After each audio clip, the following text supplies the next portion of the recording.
Tom Dupree is a partner at Gibson, Dunn. He's a former principal deputy assistant attorney general as well. Tom, great to have you back with us, sir. Thank you. Hey, thanks for having me, Vince. This seems like a big deal? A judge says, actually, these charges don't even apply. I'm going to throw them out. Well, yeah, I mean, he threw them out on their face, meaning he looked at the indictment, he read it, and he faulted Fani Willis and her team for basically failing to give the facts that they thought really gave rise to these crimes. Prosecutors have a duty when they indict someone to put the allegations and the facts in their complaint in enough detail so that the defendants know what they're being charged with and how they have to defend themselves. Yeah, that's right. He said he described these charges as, quote, having a lack of detail concerning an essential legal element. In other words, I guess Fani Willis and her team failed to accurately depict what part of the law Donald Trump or his co-defendants had broke. Yeah, so here's the thing. She had charged Trump and the other defendants with this crime under Georgia law. It's a crime to solicit a public official to violate their oath of office. It basically says you can't go to a public official and try to persuade them to do something that would make them violate the oath that they took as a public official. As you know, at least in the federal system, you have to swear to uphold and protect and preserve the Constitution of the United States against all enemies. And Georgia officials take a similar oath. That's what they were charged with. But the problem is the judge couldn't figure out exactly what she was saying was the conduct that Trump and the others were trying to get these people to engage in that would have violated their oath. That was what was missing from the indictment. My understanding is that one of these charges revolves around this phone call that Donald Trump had with a Georgia official where he raised the fact that he believed that there were more votes available that had not yet been counted in Georgia that would have led to a favorable outcome for him. He was suggesting that we should find these votes. I know they're out there.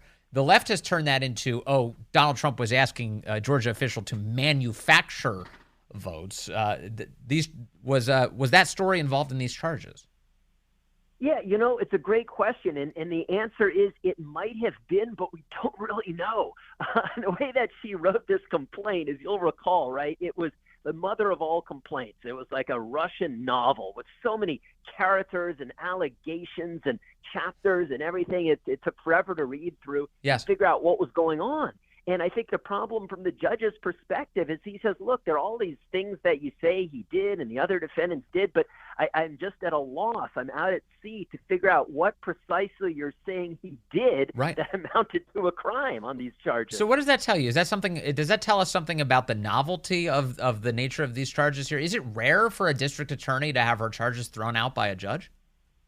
Well, it's rare, and I mean, look, honestly, it's embarrassing. That when you prepare an indictment like this, you've obviously got kind of almost all the time in the world, right? You've got weeks, months to make your case, to put the evidence in, to write the complaint in a way that makes it legally valid, and they failed that low bar when they wrote this. I mean, part of it may be the novelty of the charges. I mean, you don't get charged every day with, soliciting a violation of an oath. But I think it also just reflects the fact that they were swinging big. They were swinging for the fences, that they put in all of these charges. They're RICO charges. And as I said, there's so many defendants and so many things going on. Yes. I think that no one really ever sat down and said, have we actually alleged in this thing the facts that we think amounted to criminal conduct? Well, also, this kind of suggests that she's bad at her job. Is that your view? Well, certainly in this respect, yes. I mean, I have a lot of other concerns with other ways she's handled her job and gone about this, to say the least. But yeah, if you look at what happened today, I mean, kind of a basic duty of a prosecutor is to write an indictment that, satisfies the lowest level of legal scrutiny, right? In other words, this wasn't a situation where, the jury evaluated all of these charges and deliberated for days or weeks and came out with an outcome. No, this is something where the judge just read her complaint on the face and said, I just read this thing and it's invalid. These charges are invalid and I'm throwing them out.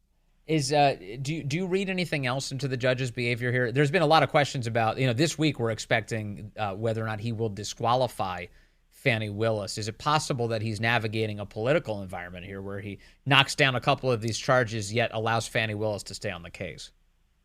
It's possible. I mean, look, we've all read the opinion he issued today is fairly short, and I think kind of, we've all been reading it trying to suss out that question. I mean, does this signal which way he's going on the disqualification question. And I don't think you really can draw a conclusion one way or the other. I mean, it certainly tells you that he's not about to throw the case out entirely on the basis of what Fani Willis did. Right.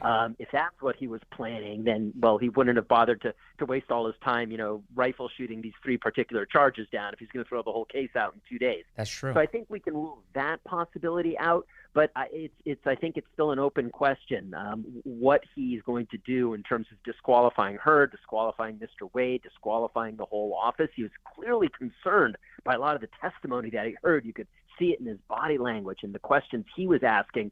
But I think it's still an open question whether he's going to take that final step and disqualify her. That's interesting, though. I mean, that is, in some sense, what you just pointed out really matters, which is like if he was going to disqualify her imminently, then maybe he wouldn't have wasted his time doing this today. So 6 counts out of the 41-count indictment. Again, this is not just on Donald Trump. This is also against his co-defendants. That means, by my math, I'm looking at 35 counts that are still holding. Does that say anything about their validity?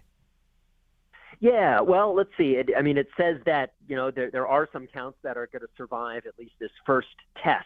But what it does really is it narrows this case, not dramatically, because as you know, there still are a lot of charges out there. And look, those charges, frankly, carry a lot of potential, prison time and punishment if you're convicted on them. So it remains a serious case. There's no question about that. But today's order does narrow the scope of it. I think it will mean that if and when this case ever sees the light of day in a courtroom, it will be narrower, it will have fewer witnesses, It will have less evidence, because some of these charges have been taken off the table. Based on everything you've heard, and thankfully this has been a very public hearing, we've been able to see the disqualification hearing play out, do you think Fani Willis and her team should be disqualified? Yeah, I think it's hard for me to see how she continues in the role she's been doing. It's very hard for me to see that happening. And look, I think that it has surprised me. One thing that has surprised me, and as you said, we all saw the testimony. We all saw this play out. Very unusual. And the thing that surprised me is that no one in her orbit has pulled her aside and said, look, maybe you should just step aside in the best interest of everyone here. It's not in your best interest to keep going through this. Prosecutors and prosecutions need to have the appearance of not being tainted. You always hear talk about the appearance of impropriety is enough. And I think we're well past that line at this point. Right. And so you would think at some point, someone, a senior advisor, an old friend of hers, a mentor, someone would pull her aside and say, look, you fought the good fight, but you got to know when to step aside. But that hasn't happened. Well, maybe that's a sign of how out of control she is. Nobody can even stop her. But, she from what I can see, based on all of the evidence that's been presented, she and her lover, Nathan Wade, have lied to the court, it seems, based on all of the witness testimony that's pouring in saying, yeah, their relationship predated his hiring in the office. He paid her a ton of money. She has no records of these transactions. She claims she repaid him in cash. It's all so crazy. So hearing all that, would the consequences for something like that for your typical attorney simply be you lose the case, you don't get to keep handling the case, or would there be far more meaningful consequences, like perhaps being disbarred? Oh, there sure could be more meaningful consequences. I mean, once you get up on the stand and start lying under oath, I mean, oh my gosh, you get disbarred, you get charged with perjury. I mean, there's no limit to the consequences that could fall upon you. Yeah. And from my perspective, is one of the most kind of almost damning things about the hearing was all those phone records, right? In other words, it's one thing if you've got, witnesses who say, well, yeah, I think their relationship started on such and such a day, because look, we all know witnesses can disagree. People perceive things differently. Sure. People can lie. Witnesses are, can be fallible, right? But phone records don't lie. The fact that they had phone records placing him in the vicinity of her apartment at all hours of the day and night. I mean, I don't know how you explain that. And thousands of calls and text messages. Yeah. Amazing. Amazing. All right, I want to switch gears and ask you about Robert Hur, the special counsel testifying yesterday before Congress. Both Republicans and Democrats unhappy with him, but for very different reasons. Republicans thought that everything he laid out suggested Joe Biden met all of the elements of crimes involving the retention and theft and mishandling and dissemination of classified information. Meanwhile, Democrats were angry that Robert Hur included characterizations about Biden's memory in the report that they thought were disparaging, even though he was pretty generous to Biden in the way he described him. How did you view it?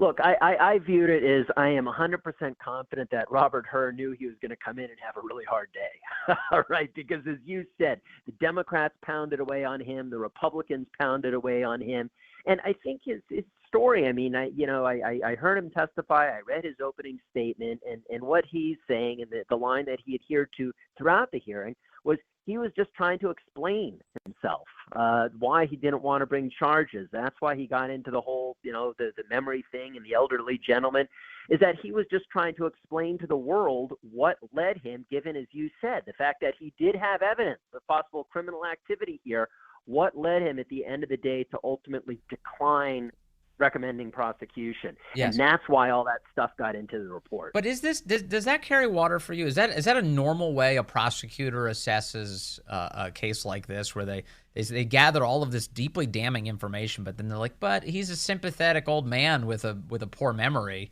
Is that a legitimate way to do this, or is this unusual? Well, I mean, look, honestly, there's nothing about this whole case that's usual. Sure. So I would say it's all been unusual. But I will say this. Yes, I mean, you can have situations, and you do have situations, where prosecutors will pull together a lot of evidence that shows a potential defendant may very well have committed crimes, right? You say, look, we've got this physical evidence, we've got this documentary evidence, we've got 6 witnesses who are going to say this. Yeah. We can put on a very, very solid case before a jury, and I'm pretty sure that this evidence would be sufficient to get a conviction. But the question is, am I going to be able to persuade a jury to find beyond a reasonable doubt that this guy is guilty? And that can pose complications, right? Because you can have defendants who, you got a lot of evidence against them, but they would be very sympathetic before a jury. You think about what the jury pool is going to be, where the case is going to be heard. And so I think a lot of times prosecutors, they can and do say, look, we got evidence, but we don't think we're going to get a conviction. But this standard would mean that no Democrat partisan should ever be charged in Washington, and every Republican defendant should be charged in Washington. You know what I mean? It's like, how's the jury going to respond? Well, the jury pool's 96% Democrat. I think we know how they're going to respond. I think it has a very corrupting influence on our justice system. Well, and look, you make a good point, right? In other words, we can't have a system where, kind of if you're a Democrat, you feel free to commit crimes in some particular jurisdictions. And I suppose, in fairness, if you're a Republican, you'd feel free to commit crimes in other jurisdictions. Right. You can't have that system. You need to have equality. But what I'm saying is that if the question is, do prosecutors consider likelihood of a conviction, putting aside the sufficiency of the evidence, they're just thinking on the basis level, yes. Can I persuade 12 men and women to vote to convict? Does that play a role in the decision whether to charge? Yeah, you bet. But when you have Joe Biden on audio saying, hey, ghostwriter, I have classified information, I'm going to share it with you, and then the ghostwriter subsequently takes that audio file and attempts to delete it on his computer, and Joe Biden received $8 million as a book advance for the very book in which he was attempting to include classified information. But I mean, you'd have to be the dumbest jury in the world not to realize that seems like a bad thing. Yeah. Well, look, I will say that I thought Rob Hur was fair in reciting all of that evidence that he found, right? Because you could also see him writing a report in which he was more equivocal, right, as opposed to which he was not. And yesterday, when the Democrats were pounding away on him, saying that, well, you basically exonerated Biden, you found him innocent, he pushed back hard on that, right? He must have said at least half a dozen times, I did not exonerate the president, I did not find him innocent, which he didn't. I mean, he didn't use those words in his report, and that wasn't his judgment. He declined to prosecute. But I thought he did an admirable job in holding the line and refusing to give in to the Democrats when they were trying to get him to admit he had exonerated Biden. All right. Tom Dupree, as always, nice to talk to you, sir. Really appreciate your insight into all things legal issues and everything else, too. Tom, thanks. Nice to talk to you, sir.